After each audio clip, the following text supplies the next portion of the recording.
savez, il y a cette dernière phrase dans le résumé qui dit: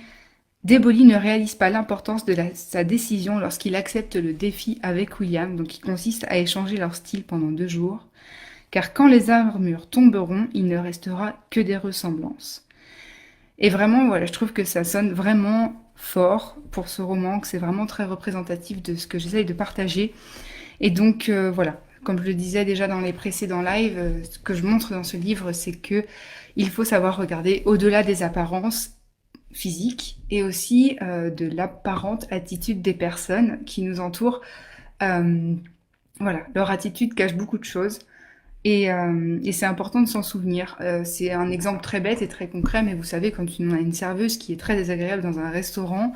on ne va pas tout de suite l'étiqueter comme une conne, ou pardon, je dis des gros mots, mais on ne va pas tout de suite l'étiqueter en disant que si elle est comme ça dans sa vie, franchement, elle ne doit pas être heureuse ou de se faire tout un film sur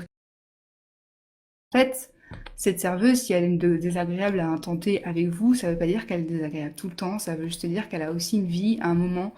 dans sa journée qui est difficile et ce qu'on peut faire de mieux, de manière générale pour cette serveuse ou les gens qu'on comprend pas face à nous, c'est simplement d'avoir de la bienveillance et de l'empathie, se dire que on peut leur apporter un sourire, un geste gentil, faire un petit quelque chose pour cette serveuse, un mot doux qui va eh bien, remettre un petit peu voilà, de soleil dans sa journée et l'aider peut-être à passer eh bien, ce mauvais moment. Donc toujours rester dans la bienveillance et rester ouvert quand on a des gens face à nous qu'on ne connaît pas et ne pas se fier uniquement à leur attitude. Bien sûr, ça n'empêche pas qu'il y a certaines personnes qui ont des attitudes qui sont permanentes et qui malheureusement voilà, ne sont pas toujours bienveillantes. Mais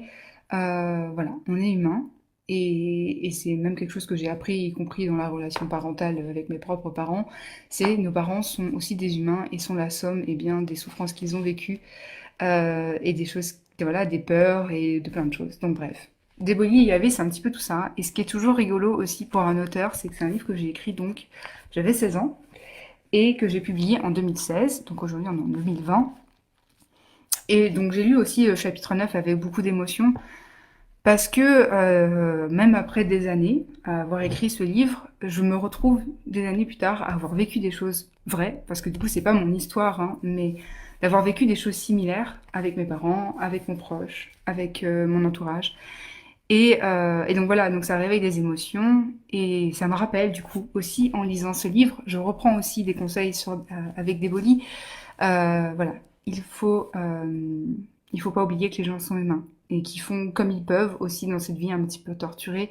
et que la meilleure chose que l'on peut faire, c'est être bienveillant avec soi-même et bienveillant avec les autres.